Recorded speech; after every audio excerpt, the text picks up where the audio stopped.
এই শীতে পিঠে তো আপনারা অনেক খেয়েছেন বন্ধুরা, এভাবে একবার বানিয়ে দেখুন। এতটা খেতে মজার হয়, মুখে দেওয়া মাত্রই মিলিয়ে যাবে। আর বানানোর পদ্ধতি একেবারে সহজ।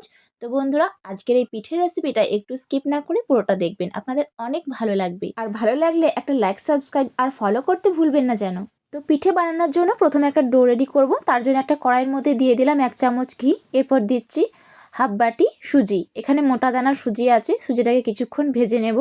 এখানে প্রায় 200 গ্রাম মতো সুজি আছে। সুজিটাকে হালকা আছে কিছুক্ষণ ঘিয়ের সাথে খুব ভালো করে ভেজে নিয়েছি। সুন্দর একটা স্মেল আসবে, তখন বুঝবেন সুজিটা ভাজা হয়ে গিয়েছে। একদম ভেজে কিন্তু লাল করলে হবে না। এরপর যেই বাটির মাপ করে সুজি নিয়েছিলাম, ওই বাটির মাপ করে দিয়ে দিলাম 1 বাটি জল। যতটা সুজি তার ডবল কিন্তু জল লাগবে। এরপর খুব ভালো করে নাড়াচাড়া করে সুজিটাকে একটা ডোয়ে পরিণত করব। এই সময় আঁচটা মিডিয়াম রেখে অনবরত নাড়াচাড়া করতে থাকছি, যাতে তলায় না লেগে যায়। প্রায় 5 মিনিট হালকা আঁচে নাড়াচাড়া করলে দেখবেন খুব সহজে কিন্তু ডোটা রেডি হয়ে যাবে। দেখুন, এরকম শক্ত করে ডোটা রেডি করে নিয়েছি। ঠিক এরকম করে করতে হবে। হাতে একটু জল লাগিয়ে নেব, দিয়ে এভাবে ডোটা চেক করে দেখব। যদি কোনো রকম পিঠের শেপ দেওয়া যায় তাহলে বুঝবেন ডোটা রেডি হয়ে গিয়েছে। এরপর ডোটাকে একটা পাত্রের মধ্যে উঠিয়ে ঠান্ডা করতে দেব।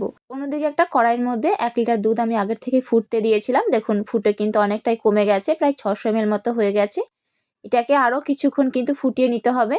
দেখুন, ওপরে সর পড়ছে, কিন্তু এটাকে কিন্তু আমি এভাবে মিশিয়ে দেব দুধের সাথে। দুধটা কিন্তু অনেক ঘন হয়ে গিয়েছে ফুটিয়ে। এরপর আমি এর মধ্যে মিষ্টির জন্য দিয়ে দিচ্ছি পরিমাণ মতো চিনি। এখানে চাইলে আপনি গুঁড়ো ব্যবহার করতে পারেন। খুব ভালো করে মিশিয়ে নিচ্ছি। চিনিটা গলে যাওয়া পর্যন্ত কিন্তু নাড়াচাড়া করতে হবে। আর আঁচটা অবশ্যই মিডিয়াম রাখবেন। দেখুন, মিডিয়াম আঁচে অনবরত নাড়াচাড়া করতে করতে অনেক বেশি ঘন হয়ে গিয়েছে এই মালাইটা। এর থেকে বেশি কিন্তু আর ঘন করা যাবে না।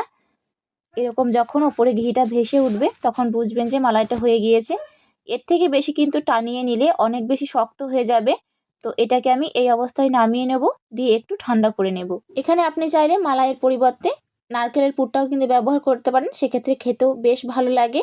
অন্যদিকে সুজির যেই ডোটা বানিয়েছিলাম সেটা খুব ভালো করে কিন্তু মসৃণ করে মথে নিয়েছি, আর একটু শক্ত হয়ে গিয়েছে। এরপর হাতে একটু ঘি লাগিয়ে একটু ডো নিলাম, দিয়ে এভাবে প্রথমে একটু গোল করে নিচ্ছি। খুব ভালো করে মসৃণ করে একদম বলের মতো গোল করে নিয়ে এরকম চ্যাপটা একটু বাটির শেপ দিয়ে দিলাম। দেখুন, মাঝখানে যে এভাবে একটু গোল করেছি তার মধ্যে একটু পুর দিয়ে দিলাম। পুরটা দেখতেই পাচ্ছেন একটু শক্ত হয়ে গিয়েছে। তো পুরটা ঠিকভাবে কিন্তু করলে এরকম করে দাঁড়াবে। তো এরপর মুখটা খুব ভালো করে বন্ধ করে দিয়ে আবারও একটু গোল বলের মতো করে নিলাম। তো প্রথমে একইভাবে সব বলগুলো করে নিয়ে এরকম দেখুন একটা শেপ দেব। আমরা যেভাবে মোদক পিঠে বানাই ঠিক সেরকম করেই একটা এরকম বল নিয়ে ওপর দিকে হালকা 2 হাতে প্রেস করতে থাকলেই দেখবেন খুব সহজে এরকম সুচালো একটা দিক তৈরি হয়ে গিয়েছে। এরপর হাত দিয়ে নিচের দিকটা এভাবে একটু বসিয়ে নেব, দেখবেন খুব সহজে কিন্তু ডিজাইনগুলো হয়ে গিয়েছে। এরপর একটা পিঠে নিয়ে এভাবে একটু সুন্দর ডিজাইন করে দিচ্ছি চামচের উল্টো পিঠটা দিয়ে। খুব সহজে একটা হয়ে গেল। এভাবে আমি সবগুলো বানিয়ে নেব।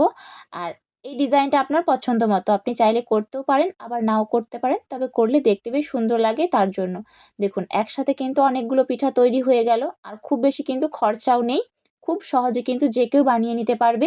দেখুন, দেখতে বেশ ইউনিক লাগছে, তাই না? এরকম একটা নতুনত্ব পিঠা এই শীতে অবশ্যই একবার ট্রাই করবেন।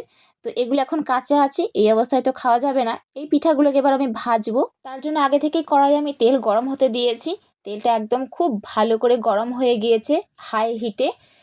পরপর আমি পিঠাগুলোকে ছেড়ে দিচ্ছি। একসাথে কিন্তু অনেকগুলো পিঠা দেব না, একদম হাই হিটে প্রথমে পিঠাগুলো ছেড়ে দিতে হবে। যখন পিঠার ওপরে একটু হালকা ভাজার আস্তরণ পড়বে তখন আঁচটা একদম মিডিয়াম করে দেব।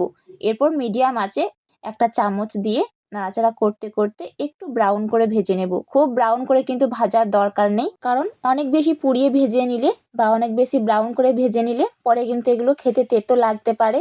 তাই এগুলোকে হালকা ব্রাউন করেই ভাজতে হবে। প্রায় 5 থেকে 7 মিনিটের মধ্যে কিন্তু খুব ভালো করে পিঠেগুলো ভাজা হয়ে যাবে। তেল থেকে উঠিয়ে নিচ্ছি, দেখুন কালারটা বেশ সুন্দর এসেছে। খুব ভালো করে তেলটাকে ঝরিয়ে একটা পাত্রের মধ্যে উঠিয়ে নিলাম।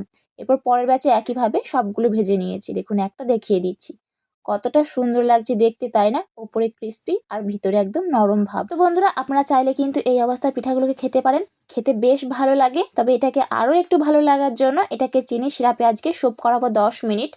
তো আজকে সিরাপের রেসিপিটা দেখাবো না, সমপরিমাণ চিনি জল 5 মিনিট ফুটে নিলে সিরাপটা রেডি হয়ে যাবে। আমি আগে থেকেই সিরাপটা তৈরি করে নিয়েছিলাম। তো সব পিঠাগুলোকে আমি দেবো না, কয়েকটা করে দেবো, ডুবিয়ে রাখবো 10 মিনিট, তারপরে উঠিয়ে নেব।